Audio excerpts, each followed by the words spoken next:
यह अत्यंत रोचक कथा है भगवान बद्रीनाथ जी के बारे में। अगले 10 मिनट में आपको एक रोमांच और उत्साह से भरी कहानी मिलेगी जो कि पुराणों के अनुसार पूर्णतया सत्य है। हम बद्रीनाथ की कथा सुना रहे हैं कि कैसे भगवान विष्णु ने भगवान शिव और पार्वती के साथ छल किया और शिव जी को अपना घर छोड़ना पड़ा। हमें इस प्रकार कथाओं को अन्यथा नहीं लेना चाहिए क्योंकि यह सभी घटनाएं भगवान की लीलाएं ही होती है और उनकी इच्छा से ही घटित होती है। उनकी लीलाओं से हमें मार्गदर्शन ही प्राप्त होता है एवं वह हमारी प्रेरणादायक होती है। भगवान बद्रीनाथ के बारे में एक कथा है। यह हिमालय में 10,000 फीट की ऊंचाई पर स्थित एक शानदार जगह है जहां भगवान शिव और माता पार्वती रहते थे। एक दिन नारायण यानी विष्णु के पास नारद गए और बोले, आप मानवता के लिए एक खराब मिसाल हैं। आप हर समय शेषनाग के ऊपर लेटे रहते हैं। आपकी पत्नी लक्ष्मी हमेशा आपकी सेवा में लगी रहती हैं और आपको लाड़ करती रहती हैं। इस ग्रह के अन्य प्राणियों के लिए आप अच्छी मिसाल नहीं बन पा रहे हैं। आपको सृष्टि के सभी जीवों के लिए कुछ अर्थपूर्ण कार्य करना चाहिए। इस आलोचना से बचने और साथ ही अपने उत्थान के लिए भगवान को भी ऐसा करना पड़ता है। विष्णु तप और साधना करने के लिए सही स्थान की तलाश में नीचे हिमालय तक आए। वहां उन्हें मिला बद्रीनाथ, एक अच्छा सा छोटा सा घर मिला जहां सब कुछ वैसा ही था जैसा उन्होंने सोचा था। साधना के लिए सबसे आदर्श जगह लगी उन्हें यह। फिर उन्हें एक घर दिखा। वह उस घर के अंदर गए। घुसते ही उन्हें पता चल गया कि यह तो शिव का निवास है और वह तो बड़े खतरनाक व्यक्ति हैं। अगर उन्हें गुस्सा आ गया तो वह आपका ही नहीं, खुद का भी गला काट सकते हैं।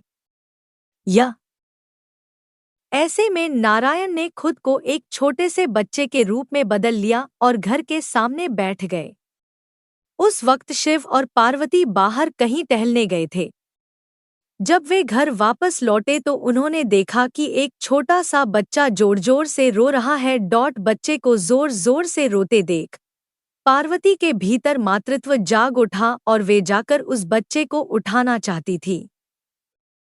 शिव ने पार्वती को रोकते हुए कहा, इस बच्चे को मत छूना, इससे दूर रहो देवी, इसके निकट मत जाओ, मुझे इस बालक पर शंका हो रही है।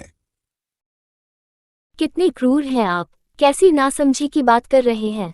जरा देखिए तो कितना मासूम है ये कोई अच्छा बच्चा नहीं है। ये खुद ही हमारे दरवाजे के बाहर कैसे आ गया। आसपास कोई भी नहीं है। बर्फ में माता पिता के पैरों के निशान भी नहीं हैं। ये बच्चा है ही नहीं। आप कुछ भी कहें, मुझे कोई फर्क नहीं पड़ता। मेरे अंदर की माँ बच्चे को इस तरह रोते नहीं देख सकती। और यह कहकर वे बच्चे को घर के अंदर ले गईं। बच्चा पार्वती की गोद में आराम से था और शिव की तरफ बहुत ही खुश होकर देख रहा था। शिव इसका नतीजा जानते थे, लेकिन करें तो क्या करें, इसलिए उन्होंने कहा, है, चलो देखते हैं क्या होता है। पार्वती ने बच्चे को खिला पिला कर चुप किया और वहीं घर पर छोड़कर खुद शिव के साथ पास ही के गर्म पानी के कुंड में स्नान के लिए चली गईं। लौटकर आए तो देखा कि घर अंदर से बंद था। पार्वती हैरान थी। आखिर दरवाजा किसने बंद किया? मैंने कहा था न, इस बच्चे को मत उठाना। तुम बच्चे को घर के अंदर लाईं और अब उसने अंदर से दरवाजा बंद कर लिया है।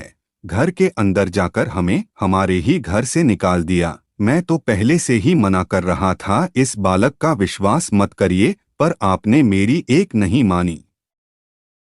अब हम क्या करें? शिवजी के पास 2 विकल्प थे। एक, जो भी उनके सामने है उसे जलाकर भस्म कर दे, और दूसरा, वे वहां से चले जाएं और कोई और रास्ता ढूंढ ले।